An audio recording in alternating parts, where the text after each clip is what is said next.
어떤 나라나 지역을 대표하는 표지가 되는 것을 가리켜서 랜드마크라고 합니다. 프랑스에는 에펠탑이 있고요. 미국에는 자유의 여신상이 있습니다. 캄보디아에는 앙코르와트가 있습니다. 이런 것들이 바로 그 나라나 지역을 대표하는 랜드마크가 될 수 있는데요. 이스라엘의 랜드마크는 바로 예루살렘 성전이었습니다. 예루살렘 성전은 이스라엘을 이스라엘 되게 하는 하나님의 임재 장소이고 기도하는 집이었습니다. 솔로몬 왕은 7년에 걸쳐서 성전을 건축한 후에 성대하게 봉헌식을 했습니다. 이후 400년간 성전은 파괴와 재건을 거듭하면서 예수님 시대까지 왔습니다. 예수님 당시의 성전은 에돔 출신인 헤롯이 유대의 왕이 되면서 건축을 했기 때문에 헤롯 성전으로 불렸어요. 그는 로마에 의해서 임명이 되었기 때문에 유대인들에게는 정치적인 입지가 약했습니다. 그래서 유대인들의 한심을 얻기 위해서 무려 80여 년에 걸쳐서 성전을 건축했습니다. 규모는 엄청나게 크고 화려하고 고급 대리석으로 지었습니다. 인테리어도 최고급으로 했기 때문에 사람들은 성전을 볼 때마다 감탄을 했어요.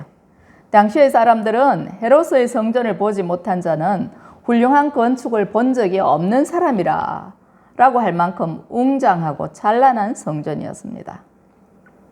오늘 본문을 보면 예수님의 제자들도 예루살렘 성전을 보면서 찬탄을 하는데요.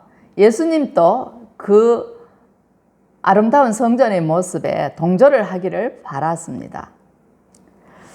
마태복음 24장 1절에서 14절 말씀인데 먼저 1절과 2절 말씀입니다. 예수께서 성전에서 나와서 가실 때에 제자들이 성전 건물들을 가리켜 보이려고 나오니 대답하여 이르시되 너희가 이 모든 것을 보지 못하느냐 내가 진실로 너희에게 이르노니 돌 하나도 돌 위에 남지 않고 다 무너뜨려지리라.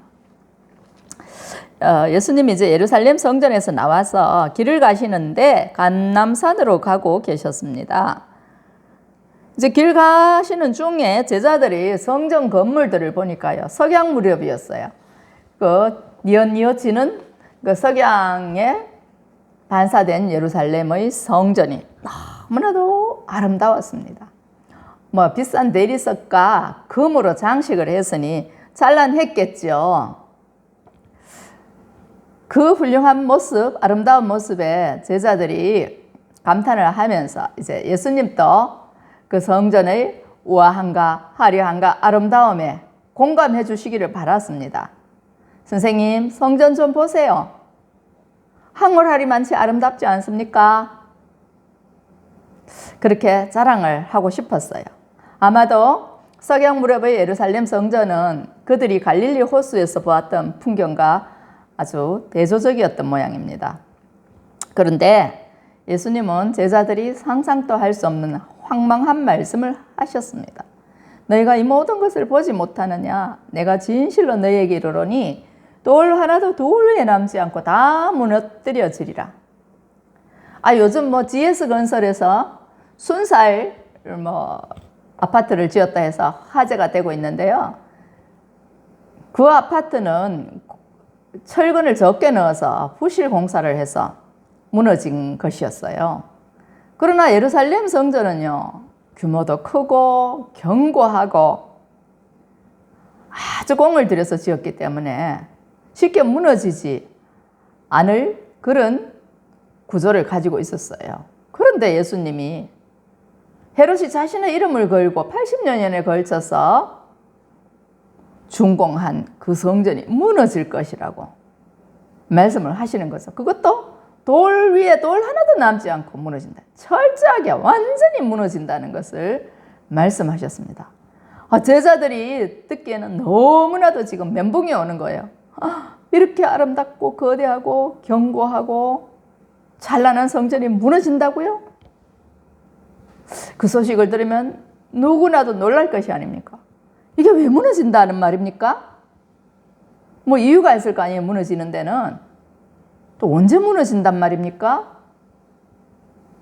여러 가지 궁금하고 불안한 마음이 있었을 거예요. 그래서 제자들이 예수님께 질문을 했습니다. 그때는 예수님이 이미 감람산 위에 올라가 앉으셨을 때였어요. 3절입니다. 예수께서 감람산 위에 앉으셨을 때에 제자들이 조용히 와서 이르되 우리에게 이르소서 어느 때에 이런 일이 있겠사오며 또 주의 임하신가 세상 끝에는 무슨 징조가 있사오리까. 예수님이 심각하게 예루살렘을 바라보시면서 앉아 계시니까요. 제자들도 섣불리 말을 붙일 수가 없는 거예요. 그래서 조용하게 예수님께 여쭈었습니다. 예수님, 어느 때에 이런 일이 있겠습니까? 또 주님의 임하신가 세상 끝 종말에는 무슨 징조가 있사오리까? 이렇게 정중하게 질문을 했어요. 감람산은 해발 814m 높이입니다. 예루살렘과는 1.12km 정도 떨어져 있습니다. 그러니 감람산에서는 예루살렘이 한눈에 들어오는 거예요. 거기서 예수님의 감람산 강화가 시작되었는데 제자들의 질문과 연결되어 있습니다. 유대인들에게 예루살렘 성전이 무너진다는 것은 세상의 종말을 의미하는 것이었어요. 하나님의 임재 장소, 하나님의 집인 성전이 왜 무너집니까? 하나님께서 우리를 선민으로 택하시고 우리와 함께 하시겠다고 약속하시고 이 성전을 짓게 하셨는데 그게 무너지다니 말이 됩니까? 이런 의구심이 생기는 거죠. 우리도 그렇잖아요. 누가 와서 우리가 지금 찬란하게 온갖 정성을 들여서 수년 혹은 수십 년 걸쳐서 이루어 놓은 것들이 무너진다고 하면 황당하잖아요. 말도 안 되는 소식이잖아요. 그래도 그런 말을 듣고 나면 찜찜하죠. 도대체 내가 무엇을 잘못했나? 무슨 문제가 있나? 여러 가지 착잡한 마음이 들 거잖아요. 지금 제자들이 바로 그렇다는 거예요. 도대체 왜 종말이 오는 거고 예루살렘 성전은 왜 무너지는 거야? 그때는 어떤 징조가 있는 거야? 이런 궁금함이 있는 거예요. 그런데 주님이요, 언제라는 말씀은 하시지 않고 이 종말의 때에 있을 징조들에서 말씀을 하시는데 이 때를 굳이 언급한다면 34절이에요. 내가 진실로 너희에게 말하노니 이 세대가 지나가기 전에 일이 다 일어나리라.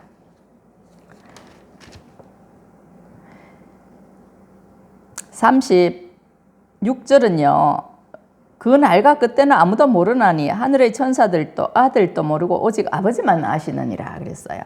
그러면 34절과 36절 말씀은 좀 상충이 되는 느낌이 들어요. 34절에서는 종말이 오는데 이 세대가 지나가기 전에 이 일이 다 일어난다. 예루살렘 성전이 파괴된다 말씀하시고 36절에서는 그날과 그때는 아무도 모르나니 하늘의 천사들도 아들도 모르고 오직 아버지만 아신다 그래요. 정확한 시와 때 그것은 하나님 아버지만 아신다. 그러나 예루살렘 성전 파괴는 이 세대가 지나가기 전에 일어난다. 그러니까 먼 우주적인 종말과 예수님의 재림의 시기와 유대의 종말은 다른 거예요, 시기가. 유대의 종말은 이 세대가 지나가기 전에 일어난다는 거예요. 예수님이 주후 30년경 사셨으니까 이제 며칠 후면 십자가를 지시는데 40년이 지나가면 주후 70년이 되면 로마의 디도 장군이 이 예루살렘을 공격해서 성전이 다 무너지는 거예요. 그때로부터 성전은 지금까지 재건이 되지 않고 있는 거예요. 한 세대를 30년에서 40년으로 보면 예수님 당시에 예루살렘은 이미 종말을 향해 가고 있었어요. 그러나 세상의 종말은 아직 오지 않았지만 반드시 온다는 것이 성경의 약속입니다. 그러나 그 날과 시는 아무도 모른다. 하나님만 아신다. 이것이 성경의 말씀이에요. 여기서 우리는 예루살렘 성전의 파괴가 의미하는 것이 무슨 뜻인가 하는 것을 알아야 하는데 1차적으로는 이 예루살렘 성전의 파괴는 이스라엘의 불신앙에 대한 징계입니다. 열왕기상 3장 7절을 보면요. 솔로몬이 7년에 걸쳐서 예루살렘 성전을 봉헌한 후에 하나님께 기도를 했어요. 그리고 그 후에 솔로몬 왕의 기도를 들으시고 하나님이 응답을 하시는데 3절에서 7절까지 이렇게 말씀하고 계세요. 내 기도와 내가 내 앞에서 간구한 바를 내가 들었은즉 나는 내가 건축한 이 성전을 거룩하게 구별하여 내 이름을 영원히 그곳에 두며 내 눈길과 내 마음이 항상 거기에 있으리니 내가 만일 내 아버지 다윗이 행한같이 마음을 온전히 하여 바르게 하여 내 앞에서 행하며 내가 내게 명령한 대로 온갖 일에 순종하여 내 법도와 율례를 지키면 내가 내 아버지 다윗에게 말하기를 이스라엘의 왕위에 오를 사람이 내게서 끊어지지 아니하리라 한 대로 내 이스라엘의 왕위를 영원히 견고하게 하려니와 만일 너희나 너희의 자손이 아주 돌아서서 나를 따르지 아니하며 내가 너희 앞에 둔 나의 계명과 법도를 지키지 아니하고 가서 다른 신을 섬겨 그것을 경배하며 내가 이스라엘을 내가 그들에게 준 땅에서 끊어버릴 것이요 내 이름을 위하여 내가 거룩하게 구별한 이 성전이라도 내 앞에서 던져버리니 이스라엘은 모든 민족 가운데서 속담거리와 이야기거리가 될 것이며. 하나님께서 예루살렘 성전을 이제 짓고 나서 그곳에 내 이름을 두겠다, 내 마음을 두겠다, 그렇게 말씀하시고 약속하셨어요. 그런데 그 약속은요, 이스라엘이 하나님의 말씀을 지키고 행할 때만 가능한 거예요. 우리가 뭐 약속은 일방적이지 않잖아요. 부부가 약속을 하고 친구와 친구 사이에 약속을 할 때 둘이가 같이 지켜야 약속이 의미가 있는 거지. 그렇지 않으면 아무 소용이 없는 거잖아요. 그렇기 때문에 약속이라는 것은 상고적인 의미가 있는 거예요. 만약에 지키지 않으면 내 이름을 위해서 거룩하게 구별한 성전이라도 내 앞에서 던져버리시겠다. 이미 솔로몬 왕 때에 하나님이 말씀을 하셨어요. 그래서 그 약속을 이스라엘 민족도 지켜야 했는데 지키지 못했다는 거예요. 결론적으로 말하면. 그렇기 때문에 400년간 존속하던 예루살렘 성전이 AD 70년에 완전히 무너지게 되었는데 그 1차적인 이유가 바로 이스라엘의 불순종 때문이었다는 거죠. 에스겔을 보면 이스라엘이 예루살렘 성전에서 하나님을 예배하는 게 아니라 하나님만 제사하는 게 아니라 우상을 숭배하고 온갖 가증한 것들을 예루살렘 성전에다가 들여놓고 또 악한 일을 했다고 에스겔서에서 말씀하고 있는 것을 볼 수 있어요. 그래서 에스겔 11장에서는 하나님의 영광이 예루살렘 성전을 떠나가는 그런 내용이 있습니다. 그렇기 때문에 하나님께서 이제 그들을 버리신다 하는 것을 이제 말씀을 하셨는데 지금 또 예수님이 그 에스겔에게 하셨던 말씀 같은 맥락에서 지금 다시 무너지게 될 성전에 대해서 말씀하고 계시는 거예요. 그러니까 하나님은 주시기도 하시고 허물기도 하시고 세우기도 하시고 뽑기도 하시고 심기도 하시는 그런 분입니다. 뭐 예레미야서에 보면 그렇게 되어 있는 거예요. 또 하나의 의미가 있는데 이것은 이제 예루살렘 성전이 파괴되었다는 것은 구약의 제사 제도가 더 이상 필요 없다는 것을 의미합니다. 제사의 시대는 끝이 났다는 거예요. 이제 며칠 후에 예수님께서 감람산 강화를 하는 날이 바로 화요일이었는데 목요일 날 밤에 체포를 떼십니다.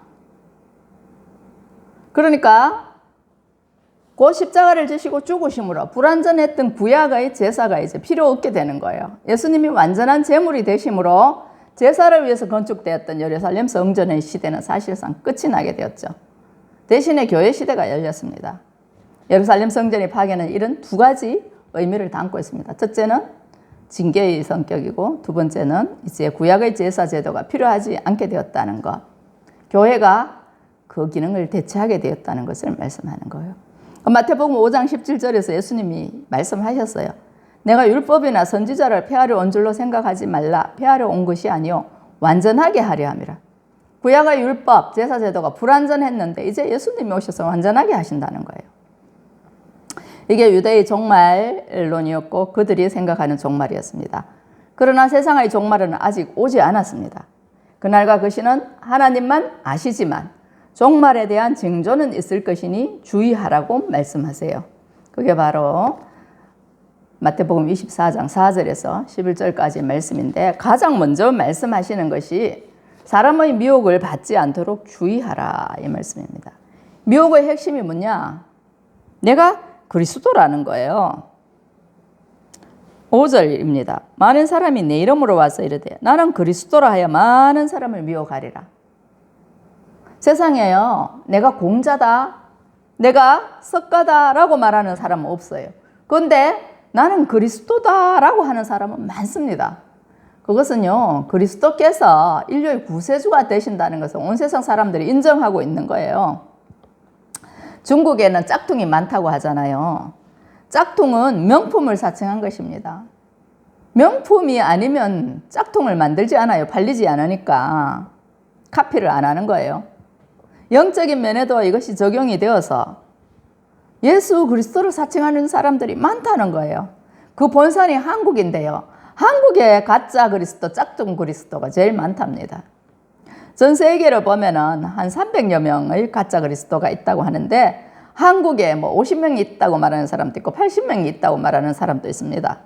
다 세어봐야 알겠는데 진짜 예수님이 인류의 구세주고 천지 만물의 창조주이기 때문에 그 흉내내는 사람들이 많아요. 자기가 무슨 뭐 세상을 창조했다고 그리스도라 하고 자기가 무슨 뭐 인류를 구원할 구세주라고 그렇게 합니까? 우리가 잘 모르지만 누이비통이나 롤렉스 시계라는 것이 있어요. 저는 뭐 누이비통 가방이라든가 뭐 이거 신발이라든가 하면 저게 그렇다 하면 아, 그런가 보다 하지 어떤 로고가 있는지 잘 몰라요. 롤렉스 시계를 본 적도 없어요. 그러나 분명히 거기에는 그들이 진품임을 인정하는 무슨 마크가 있을 거예요. 그렇기 때문에 진품과 명품을 가려낼 수가 있겠죠. 지폐도 그렇잖아요. 5만 원권 지폐, 만 원권 지폐, 조폐공사에서 진품임을 확인해주는 뭔가 있습니다. 선들이 있고 그림이 있어요. 문양들이 있어요. 그걸 알면 위패와 진패를 지폐, 진짜를 구분할 수 있지만 그걸 모르면 속는 거예요. 신앙도 그렇다는 거예요. 예수님이 종말의 때와 신앙 아무도 모른다. 아버지만 아신다. 그랬는데 가끔씩 보면은 몇 월 며칠에 예수님이 재림하십니다. 휴거가 옵니다. 이렇게 말을 하고 거기 따라가는 사람들이 있어요. 이 다 모르기 때문에 그렇게 된다는 거예요. 그래서 우리가 성경의 말씀을 잘 알고 있으면 그런데 미혹되지 않을 수 있다는 뜻입니다. 다음으로 이제 난리와 난리 소문이 들린다 말씀을 하는데요. 너희가 상가 두려워하지 말라. 이런 일이 있어야 하되 아직 끝은 아니라 6절에서 말씀합니다. 난리와 난리 소문이 들린다. 상가 두려워하지 말라. 지금도 뭐 난리 소문이 있습니다. 우크라이나와 러시아 전쟁이 1년이 넘었고요. 며칠째인지 모릅니다.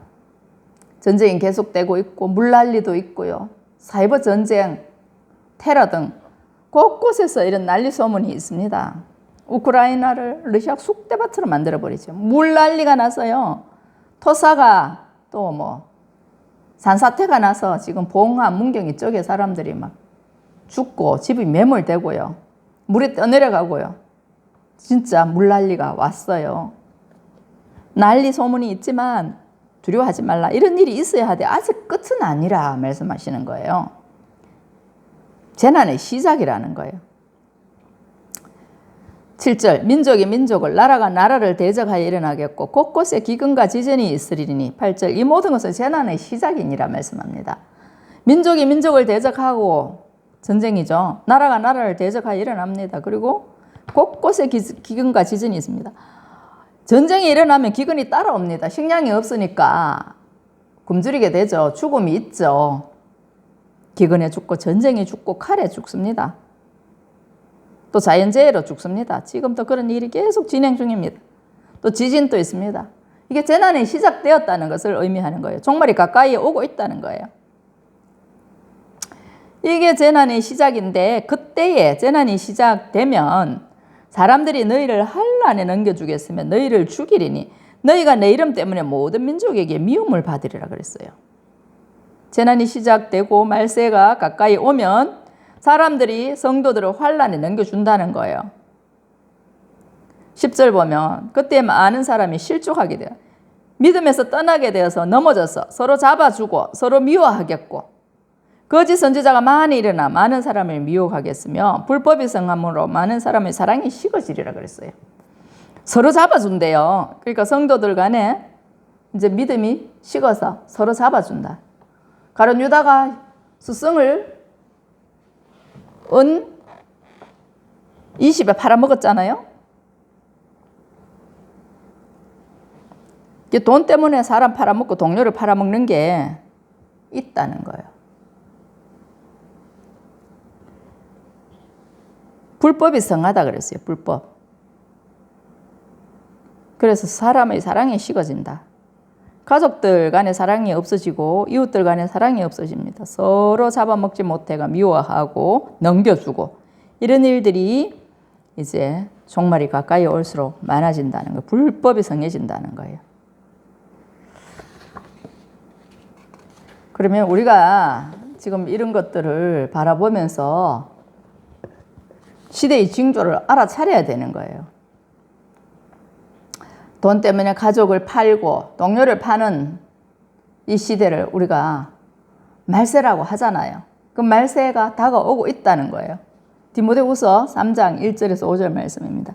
너는 이것을 알라. 말세에 고통하는 때가 이르러 사람들이 자기를 사랑하며 돈을 사랑하며 자랑하며 교만하며 비방하며 부모를 거역하며 감사하지 아니하며 거룩하지 아니하며 무정하며 원통함을 풀지 아니하며 모함하며 절제하지 못하며 사나우며 선한 것을 좋아하지 아니하며 배신하며 조급하며 자만하며 쾌락을 사랑하기를 하나님 사랑하는 것보다 더하며 경건의 모양은 있으나 경건의 능력은 부인하니 이 같은 자들에게서 내가 돌아서라.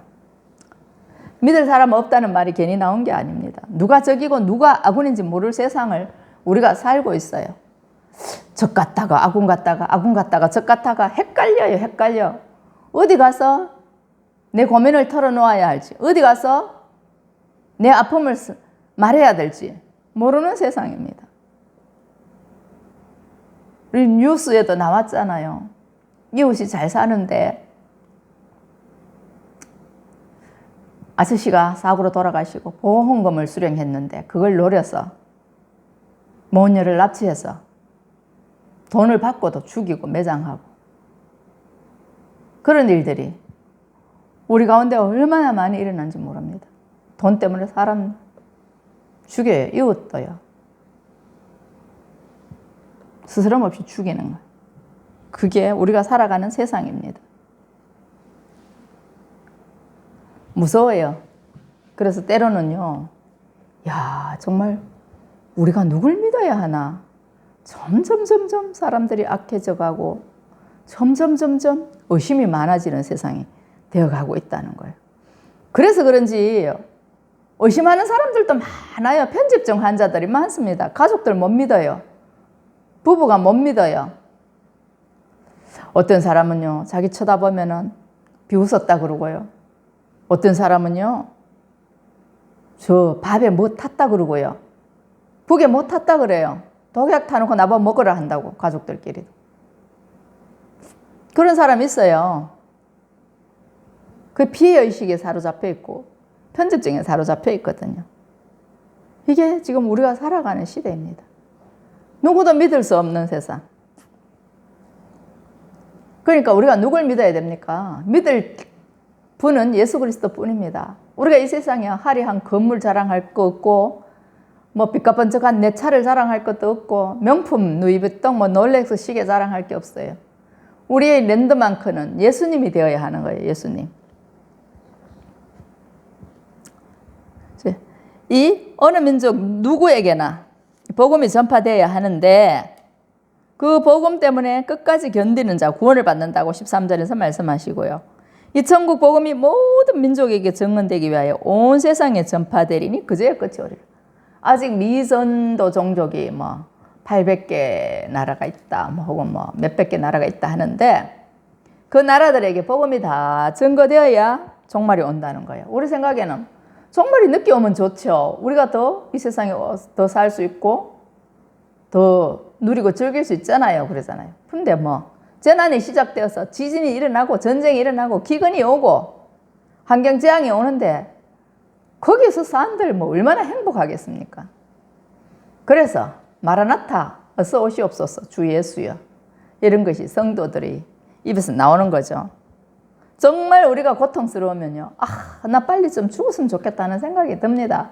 하나님 나 좀 빨리 데려가시지. 왜 세상 가운데서 이렇게 환난 고통 속에서 내가 괴롭게 살아야 됩니까? 이런 탄식이 나오거든요. 그러니까 이 재난이 시작되고 있다는 걸 우리가 알아야 되고 그 가운데서 우리가 정말 예수 그리스도를 나의 구주로 영접하고 결단을 해야 되는 거예요. 구원받기로 결단해야 되는 그때가 바로 지금이라는 거예요. 찬송가 586장에도 있습니다. 어느 민족 누구에게나 결단할 때 있나니 악이 비록 성할지라도 진리 더욱 강하다. 이렇게 말씀합니다. 그러니까 예수 그리스도 외에는 우리를 구원할 자도 없고 예수 그리스도 외에는 우리가 믿을 리도 없다는 거예요. 그래서 우리의 랜드마크는 예수님이 되어야 한다는 말씀을 드립니다. 기도하겠습니다. 참 사랑과 은혜가 풍성하신 하나님 아버지, 오늘 마태복음 24장 1절에서 14절의 말씀을 통하여서 예루살렘 성전이 왜 무너지는지 그 의미가 무엇인지를 알게 하시니 감사를 드립니다. 이제 구약의 제사 시대는 끝이 났습니다. 또한 우리가 거룩하고 아름답다고 자랑할 만한 것들도 하나님이 떠나시면 아무것도 아니라는 것을 알게 하시니 감사를 드립니다. 원하옵기는 우리가 참으로 예수 그리스도를 랜드마크로 여기게 하시고 우리의 몸이 바로 성전임을 알아서 거룩하게 구별된 삶을 살게 하시며 예수 그리스도 안에서 참 기쁨과 만족을 얻게 하여 주시옵소서. 또한 이미 진행되고 있는 종말의 때를 우리가 분별하게 하여 주시고 준비하는 삶이 되게 하여 주시옵소서. 이 현실에 이 땅에 너무 무게중심을 두지 않게 하여 주시고 가볍게 주님의 말씀을 따라가는 저들 되게 하여 주시옵소서.